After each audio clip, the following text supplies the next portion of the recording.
শব্দবিদ্যায় আপনাকে স্বাগতম। পাঠ করছি হুমায়ূন আহমেদের ছোট গল্প গোপন কথা। আজ আমার ঘুম ভাঙল খুব ভোরে। আলো তখনও ভালো করে ফোটেনি, এখনো অন্ধকার গাঢ় হয়ে আছে।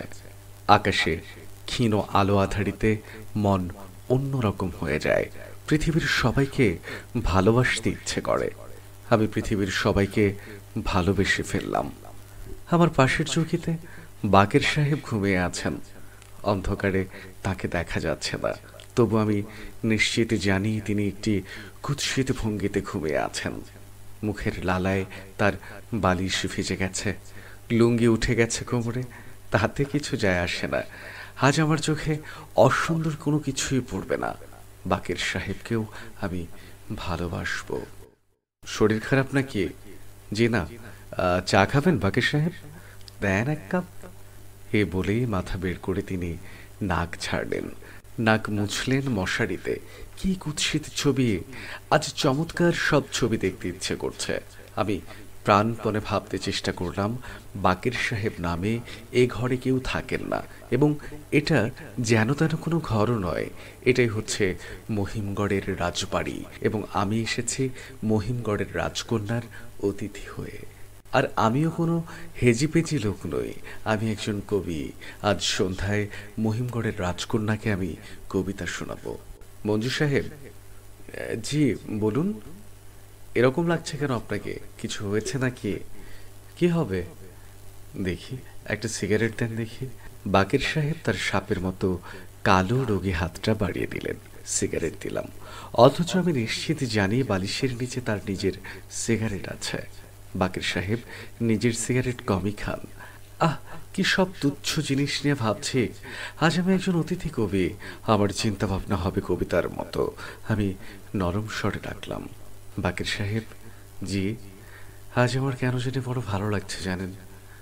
ভালো লাগার কি হলো আবার? বাকের সাহেব বড় অবাক হলেন। তার কাছে আজকের দিনটি অন্য সব দিনের মতোই সাধারণ, ক্লান্তিকর। আমি মৃদু স্বরে ডাকলাম, বাকের সাহেব। বলেন। আজ আমার জন্মদিন। তাই নাকি?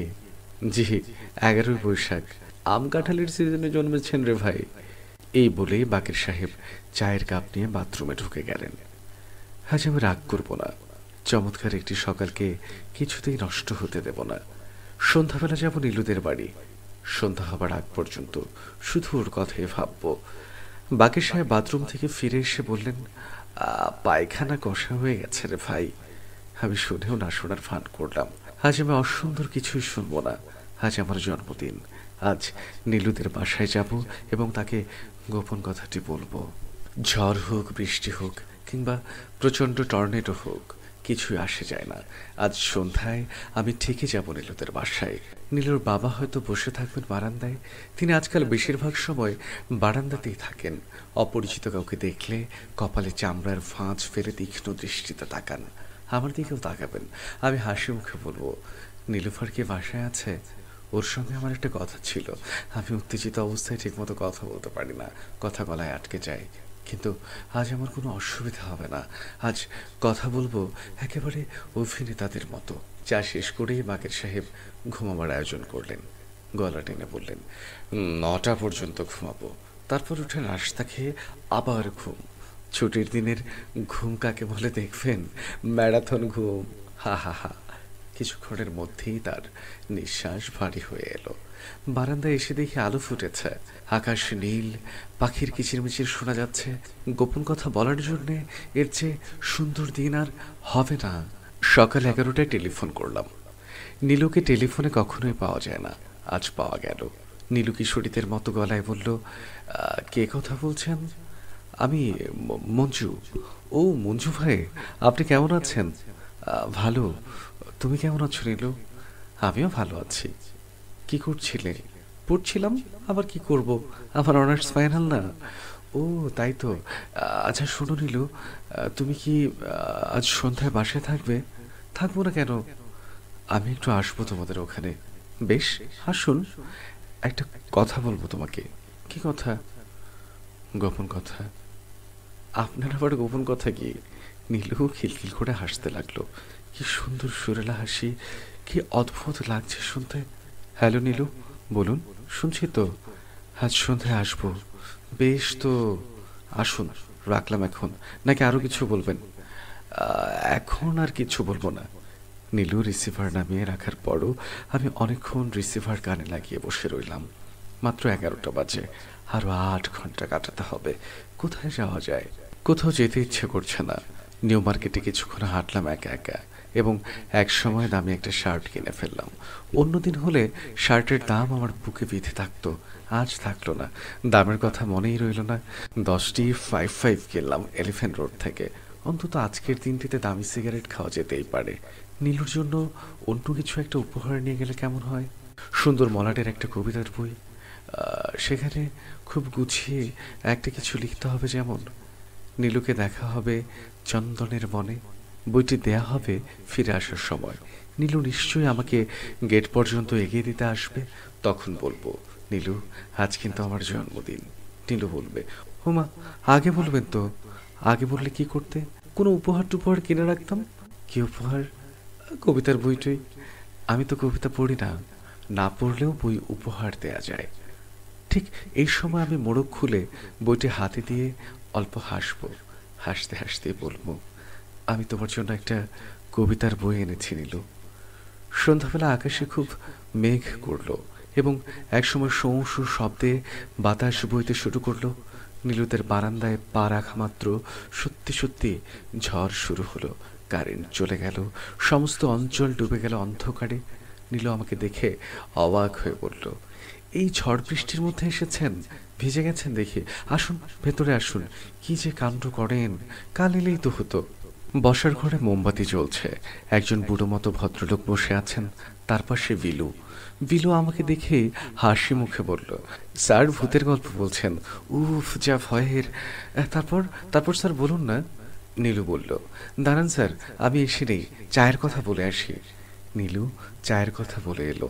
একটা তোয়ালে আমার দিকে বাড়িয়ে দিয়ে বলল, মাথা মুছে ফেলুন, তারপর স্যারের গল্প শুনুন। প্র্যাকটিক্যাল এক্সপেরিয়েন্স, বানানো গল্প না। তোমার সঙ্গে আমার একটা কথা ছিল নীলু। আরে দাঁড়ান না, গল্পটা শুনে নেই।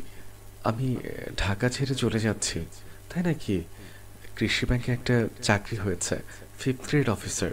বাহ, বেশ তো। আসুন, এখন গল্প শুনুন। নীলু আমাকে পরিচয় করিয়ে দিল। স্যার, ইনি হচ্ছেন আমার বড় ভাইয়ের বন্ধু, যে ভাই ওয়াশিংটন ডিসিতে থাকেন, তার। নীলুর স্যার বললেন, বসুন। আমি বসলাম। ভদ্রলোক সঙ্গে সঙ্গে গল্প শুরু করলেন।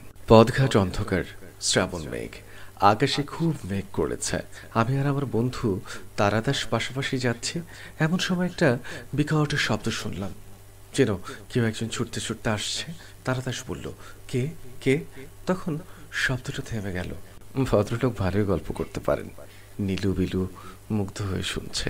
নীলু একটা শাড়ি পরেছে, পরার ভঙ্গিটির মধ্যে কিছু একটা আছে। তাকে বিলুর চেয়েও কম বয়স্ক লাগছে, যেন 6-7-এ পড়া বালিকা শখ করে শাড়ি জড়িয়েছে। গল্প শেষ হতে অনেক সময় লাগলো। নীলু উঠে গিয়ে চা নিয়ে এলো। আমি বললাম, তোমার সঙ্গে আমার একটা কথা ছিল। নীলু অবাক হয়ে বলল, একবার তো বলেছেন। কি কি বললাম? কৃষি ব্যাংকে চাকরি নিয়ে ময়মনসিংহ চলে যাচ্ছেন?